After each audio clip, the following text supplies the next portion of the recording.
रवि और सिया, दो बहन भाई, एक दिन गांव के पास वाले पुराने किले की तरफ चल पड़े। गांव में कहते थे कि वहां रात के अंधेरे में कुछ अजीब होता है। उत्सुकता से भरे दोनों ने किले में कदम रखा।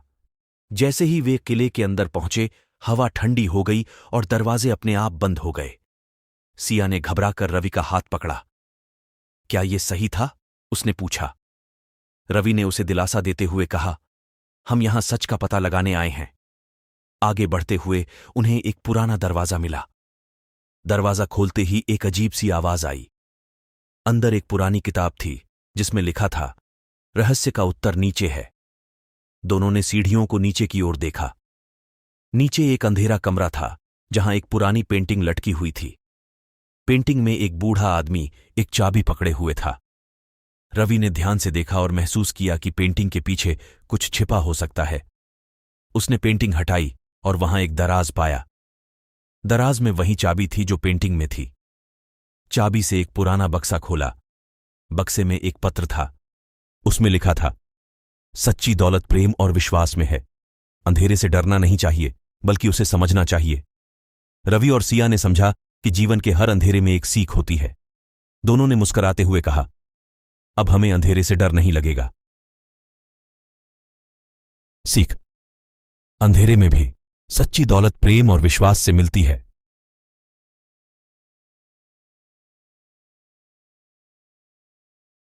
एक गांव में एक लड़का अपनी माँ के साथ रहा करता था। वो सिर्फ हर वक्त सपना देखा करता था। एक दिन वो अपनी माँ को अपना सपना सुनाता है। मामा, मैं जब बड़ा हो जाऊंगा तब मैं आईफोन खरीदूंगा। वो सिर्फ अपनी माँ को आईफोन की बातें बताता था।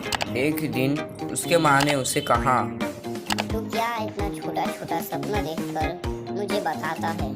सपना देखना है तो बड़ा देखो। उसके बाद से मैं बड़ा बड़ा सपना देखा करता था, लेकिन मैं हर वक्त सोच में डूबा रहता था, क्योंकि मैं हर वक्त सोचता था मेरा सपना पूरा क्यों नहीं हो रहा है। मैं हर वक्त ऐसे ही सोचते रहता था और उदास बैठा रहता था। एक दिन मेरे माँ ने पूछा, क्या हुआ बेटा, तू हर वक्त उदास क्यों रहता है? और मैंने सारा बात अपने माँ को बताया। मेरे माँ ने कहा, अरे बुद्धू, सपना सिर्फ देखने से नहीं होता। सपना को पूरा करने के लिए मेहनत और जुनून चाहिए। मेहनत जो करता है वही तो फल पाता है। और इसी बात को मैं ध्यान में रखते हुए मैं सोच में पड़ गया, मैं अब क्या करूं, मैं क्या काम कर सकता हूं। यही सोचते सोचते मैं यूट्यूब में वीडियो देख रहा था मनोज डे का। मनोज डे से मैंने बहुत ही कुछ सीखा। उसका लाइफ स्टोरी मैंने जाना और मैंने बहुत ही कुछ सीखने के बाद मैंने उसका तरह ही एक यूट्यूब चैनल ओपन कर लिया और उसमें वीडियो डालता गया।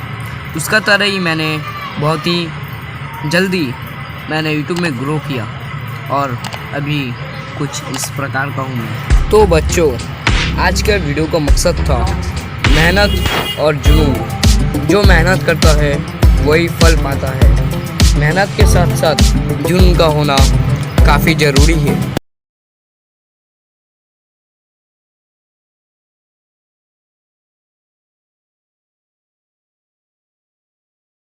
मैं अपने एक काम से दिल्ली आया हुआ था। यहाँ मेरा काम खत्म होते होते बहुत ही रात हो गया था, करीब रात के 11:30, और मैं एक होटल के अंदर गया। होटल के अंदर पहुँचते रिसेप्शनिस्ट ने मुझसे कहा, रूम पूरा फुल हो चुका है, यहाँ पर कोई सा भी रूम खाली नहीं है। बहुत रात हो गई थी और बहुत ही ठंड थी, इसलिए मैंने रिसेप्शनिस्ट से बहुत ही रिक्वेस्ट करने के बाद उसने मुझे एक रूम दिया। वो रूम था रूम नंबर 13। जब मैं चाबी लेकर अपने रूम पे जा रहा था, रिसेप्शनिस्ट ने मुझसे कहा, 12 बजे के बाद अपना रूम का दरवाज़ा मत खोलना। मुझे ये बात बहुत ही अजीब लगा, फिर भी मैंने उससे कुछ नहीं कहा, क्योंकि मैं उस वक्त बहुत ही थका हुआ था और मैं चुपचाप अपने रूम पे चला गया। मैं रूम पे जाने के बाद डायरेक्ट सो गया, क्योंकि मैं बहुत ही थका हुआ था। मैं जब सोया हुआ था, थोड़ी देर बाद मेरे रूम का दरवाज़ा किसी ने नॉक किया